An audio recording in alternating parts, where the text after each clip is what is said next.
bracket, all culminating in that final matchup later on today. But the match that's going on right now, OpTic Gaming up against Jester Esports. You can see there the 2 seed versus the 15th seed in this championship bracket, Revan. And obviously, I've heard of some of these names of Jester, right?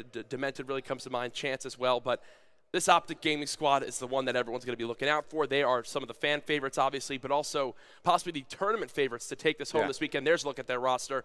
Revan, from top to bottom, these guys are stacked. Oh, yeah, this is, one of the most talented lineups you have in Call of Duty. And they've been showing it in the online matches throughout the Call of Duty World League. Aside from when you've been casting their matches, it seems like every time you cast this squad, they wind up losing. Yeah, I want to kind of get that out of the way because obviously that's a joke. We're joking around. I ain't going to let it go away anytime soon. But we like to have some fun with it. Hopefully the fans realize that I actually don't affect whether they win or lose. I think you have a huge effect. All right, Revan, now you're just trolling me to continue my mentions to be destroyed. But we already into the ban and protect phase. Breach Hardpoint going to be map number 1. Now, one thing to point out, this is OpTic Gaming's first series of the weekend, best of 7. On the other side of things, you've also got the first best of 7 series for the boys on Jester. We'll see how they form here against OpTic Gaming. And you see Karma banning out the Vesper right away, 2 submachine guns off the board. Yeah, so the game plan for OpTic here is just to make it as gun-on-gun as possible, but the SMG is really being limited here. Weevils, please.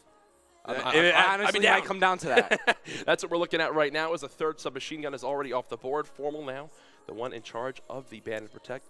It's up to him to pick this next option. Now, one thing I do want to quickly point out, Revan, the maps we're seeing in this first round matchup. The Pharaoh goes, what? Breach Hardpoint, Fringe Search and Destroy, Evac, Uplink, Stronghold, CTF, Redwood S&D, Fringe Hardpoint, and then finally Infection Search and Destroy. What is going on here? Okay, there's 5 machine guns. Apparently, they've spoken. They don't want to play with subs. It's going to be all ARs. I mean, they're limiting only ARs, and now you're going up against Formal. He's probably got a smile on his face right now as he'd love to go ahead. I mean, look, it seems like they're trying to target Scumpy, but what a lot of people don't realize is Scump, back in the day, he used to only run the assault rifle. So he's very well versed in every single gun, and then there goes the rapid fire as well. So, I mean, you're just running out of options if you're an SMG player. There goes the Shiva, there goes high caliber. So all the abilities are going to be in the game, all the tacticals as well. Razorback, baby. That's really what it's going to come down to.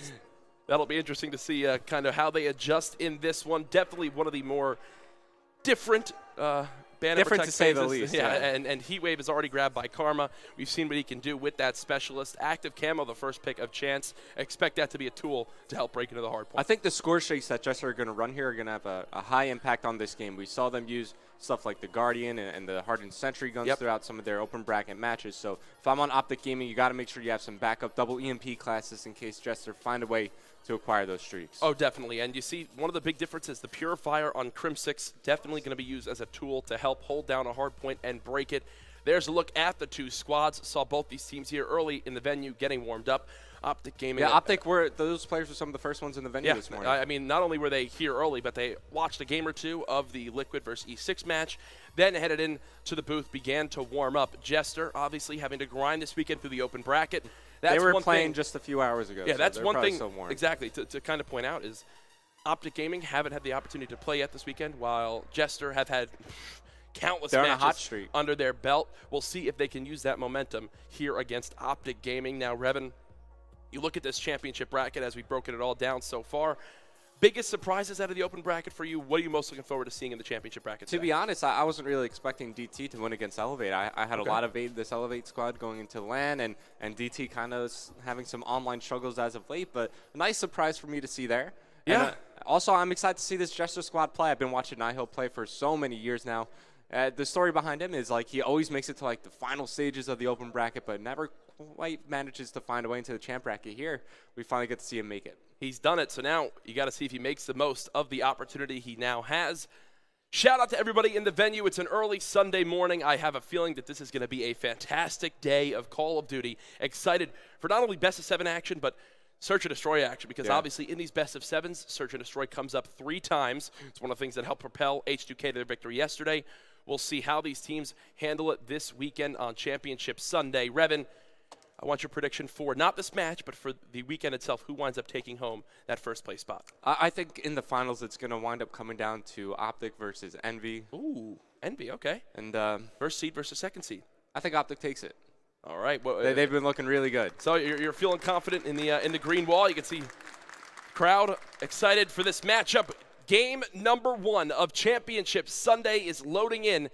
Breach Hardpoint will be the map things you expect to see, well, most times it's submachine gun play, winning those close order gunfights. Now, really all that's remaining is the Razorback. And then you also kind of begin to wonder, you know, how will the AR setup be? Typically, this map isn't one where you see 3-4 ARs on it, but that's a very real opportunity here, as we mentioned, all the subs getting banned out. However, the Razorback is a very capable SMG. Definitely. I think it's great here on a map like Breach, where the assault rifle players are going to be set up pretty much behind cover.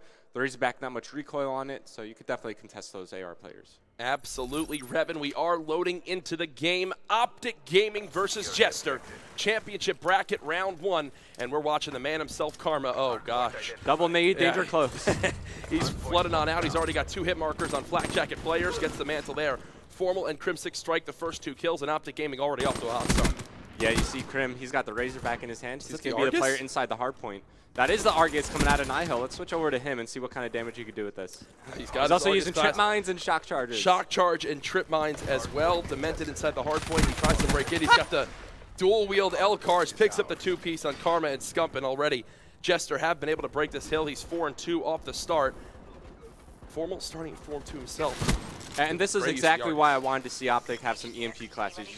Just throw an EMP on the outsides of the hard point. You'll clear up those trip mines and shock charges that these players are throwing down. Oh, most certainly. And we'll see how OpTic Gaming wind up adjusting to this one. Jester locking down this hard point pretty well. OpTic Gaming, though, still with the spawns for the next hill. They're going to continue to lock down that area of the map. And Revan, what are going to be the money hills in this map? Where do you see OpTic Gaming being able to really lock down some time for their team? I think the cage hardpoint is one you could realistically lock down for a good chunk of time, and OpTic Gaming know how to set up for this specific hardpoint. But for the most part, it is tough to lock down a lot of the rotations on this map. But there we go, OpTic Gaming. They get the kills in transition.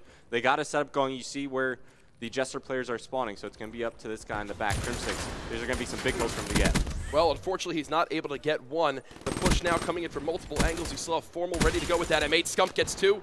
The third now beginning to challenge the backdoor, and he'll chase down the kill with the help of Karma. OpTic Gaming doing a fantastic job of locking down this Cage's hardpoint, just like you predicted, Revan. Yeah, they've had every single second so far. Yeah, and a Jester now having to go for another push. Karma in the back holding the spawns. Now it's Scump with that Razorback.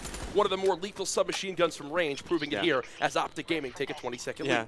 Jester, they have to give up on this hardpoint. You see they're going to try to rotate towards the upcoming hardpoint, and they're going to have some initial positioning to work with, so it's going to be up to OpTic Gaming to break. Scump has the HCXD to use, almost kinetic armor as well, so these are tools that OpTic Gaming are going to acquire later on in the game to try to break these hardpoints. Most certainly. So far, though, it's been Formal, currently at 9-4, make it 9-5 as he gets cut down. He's electing to use some perk breeds as he's running multiple on his class. Scump got that kinetic armor. He might use it here to break. To break the hardpoint. He's got 2 players charging to his right. Pops that kinetic armor, gets 1, gets the second as well. He's fully streaked out. Scump with the start you want to see on Championship Sunday. On a 7 streak, now 9-4. He's got a minute in the hardpoint as well. Really getting everything done for this OpTic Gaming squad. Yeah, covering the wall run for his team, and you see one player from Jester about to make his way inside. That's going to be Nihil with the Argus, but Scump shuts him down. And he's about to re-earn some score streaks. You might want to see him call some in right now. The heat wave coming in from Jester. Oh, as they're going to try to break in, but right now just being contested as Karma moves in with the HCXD. Only one player in there for Jester. That's going to be Chance. He's quickly cleaned up as OpTic Gaming starting to build themselves a lead. Karma's sitting in the corner of the hard point. Look where he was. He calls on the HC, but the protection from OpTic Gaming too strong. Scump and Formal clear out the hill, so Karma never dies. His streak continues. Now Chance. He's got a tough battle here. He's sitting at the back. And this is not Chance the cast. Oh, definitely not. I mean, we saw him go triple negative on LAN back at UMG Dallas, so he will not be playing on LAN here at Black Ops 3. But the OpTic Gaming push from the back of the map continues to come on in. Karma with that heat wave ready to go. Crim6 a little bit of a slow start, but when the rest of OpTic Gaming is performing this way, he can kind of afford to do that one here to start off his championship Sunday. Yeah, so it seems like the kind of gimmicky stuff that the Jester players were using, the trip mines, the shock charges, not really helping them out here as they're down by well over 60 points. They're trying to lock onto the hard point. Oh, definitely, and you can see the red arrows all flooding into the hard point for OpTic Gaming.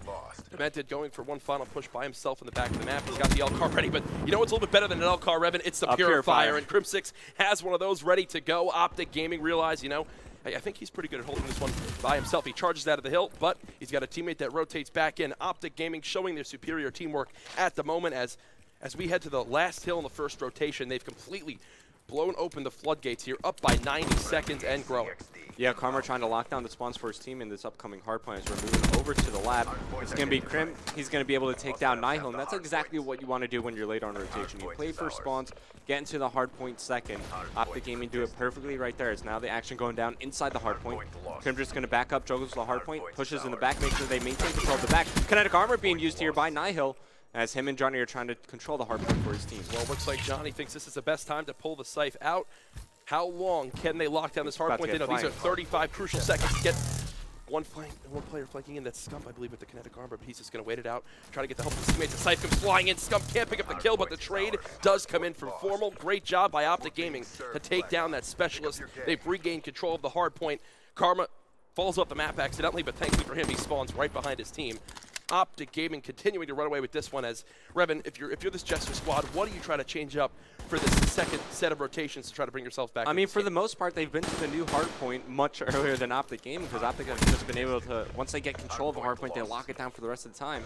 You're looking for Jester to really pick up their kills and transition it and hold on to their setup. I mean, they have plenty of time on each and every hard point to get their ideal setup going. They've just never been able to pick up kills after that. This is what I love to see, right? Crimsix haven't used a Razorback. I'm sure this is a weapon that he doesn't use too often, but he's definitely got his practice with it. He shows he knows the range and overall kind of sustainability of this weapon in game. Continuing to perform well. Now he's begun to heat up. 15 and 17, 44 seconds in the hard point.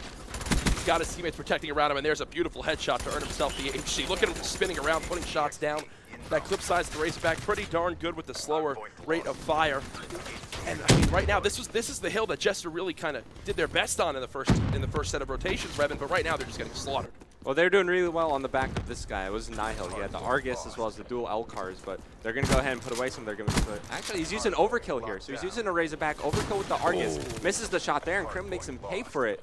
So the Argus getting some use here on Breach. So now last time around on this hard point, OpTic Gaming had full control of the spawns. They locked it down for essentially the first full 60 seconds. Now it's going to be their turn to go for the break. We'll see what their plan of action is, and it looks like they're favoring that backside of the map as Scump and Formal go for the peak. You've got Karma there as well, and Crimsix tries to hit from the front side. One kill going now in favor of the green wall after trades come in. It does look like the first push will be held by Jester as they try to mount this comeback. Still, though, down by a minute and a half.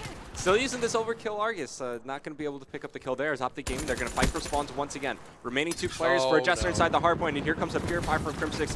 Zones out Demented, picks up the second as well, and these Jester players are not going to be able to get any closer. And now they're going to push out the hardpoint with the HC. Here it comes flying in. That's all the information Crimsix needed. He saw where the spawns are, and who's this top middle for OpTic Gaming? It's Scump, who's trying to do all he can to stop the team from getting in. He's already gotten kinetic armor again. He sees another player top middle. That's Scump. Oh, not going to get the 2-piece there, but he's still 22-14, already 2 minutes and 10 seconds in the hill. What a performance so far from him in Game 1. Yeah, so it seems like trying to limit the SMGs that OpTic have available to use, not really going to help out Jester here as they're cruising in this map 1, man. They're up by over 100 points as we move over towards the Palace hardpoint. Let's hop back on board with Scumpy as OpTic gear up to break. Let's see if Scump's electing to use that overclock ability. Yes, he definitely is. So that's why he's earning those kinetic armor so quickly. He's not going to be the first player to try to push out this hardpoint further towards the lab side. That's 4 dead again for Jester. Scump's got one more player pushing. That's kinetic armor ready to go on Nihil. He gets one with the Argus. Spots a second player inside the hardpoint. Something you don't see too often is the Argus use, and Crimsix hits him in the back. Karma, though, takes down his teammate. Johnny finds 2. It does appear that Jester have broken this hardpoint momentarily, but with 20 seconds remaining in a lead like this for OpTic, they are more than happy to give this up, but it seems actually they want to press the objective. They're going for one final break, and so far it looks like they're going to wind up getting it as Crimsix and Karma break the hard point. The duo doing a fantastic job of getting the scrap time now. They're going to be, what, 2 seconds away, Revan, from taking map 1? Yeah, just about. And, you know, we haven't seen too much of Formal on our team, but he's leading the entire game in terms of kills, 32 and 19 right now. Doing a phenomenal job for OpTic Gaming, just slaying on the outsides of the hard point as they're trying to play for spawns once again. He's going to find the kill on Demented, pushes forward, gets the second as well on Chance. Formal just doesn't miss. Yeah, Formal is motivated right now. These OpTic guys, they know, hey, we've struggled a little bit as of late in the league. We want to prove on land that there is no one better. Formal was one of the first players in the venue, and it shows right there as OpTic Gaming take map number 1. Formal 34 and 19, positive 15 himself. 3 of the 4 players in OpTic Gaming finishing in the green in the slaying department. Crimsix the only one negative at 22 and 23, but you know he was the one doing the dirty work, trying to help Scump in the hard point and being one of the ones that really push it out at times. OpTic Gaming showing their prowess as they take map number 1 by a score of 250 to 151. Easy Game 1 for OpTic Gaming there. And I'm gonna be honest, I was a little worried for them. You know, on that very first hard point, didn't know how they'd be able to react to the trip mines and the shock charges and the dual L cars as well as the Argus. But you know, they don't need any of that stuff to win games here, as they're able to cruise to an easy map 1 win. Oh, definitely. And I mean, you saw how it looked like Jester, not only did they use those things because they were comfortable with it, obviously coming through the open bracket, it's something they practiced coming here, but I'm sure Jester kind of knew that that was an opportunity to try to put OpTic Gaming on tilt, right? They come right into the ban and protect phase. It's something we've seen Complexity do time and time again against this squad of the ban and protect phase. And right off the bat of the game, the dual L car, something we rarely ever see used by professional teams being brought out. You know, OpTic Gaming were like, really? This is what you're going to try to do to us? And they kind of surged from there. Scump showing why he typically is reason to ban out the kinetic armor if you're facing him, because he is just so lethal with that. Specialist knows exactly when to pop it, when to really use it as a tool to break the hard point or lock it down for his team. And then from there, even here, 117 to 53 as Crimsix is kind of shredding people from range, and they just ran away with it from there. Really no issue for OpTic Gaming, as that's kind of what you expected, though. And it's what OpTic Gaming fans wanted to see from them in Map 1, because there's always been that talk of OpTic, you know, their first matchup of the weekend, they're a little bit slow. It's something we saw in Advanced Warfare. Here, though, at UMG South Carolina, they come out of the gate hot. Yeah, and to be honest, they're the clear favorites in this matchup. I mean, Jester coming from the open bracket, OpTic, a well-established professional team, so clearly favored in this matchup. But good to see that, you know, they are firing on all cylinders this early in the day. For sure. Now, you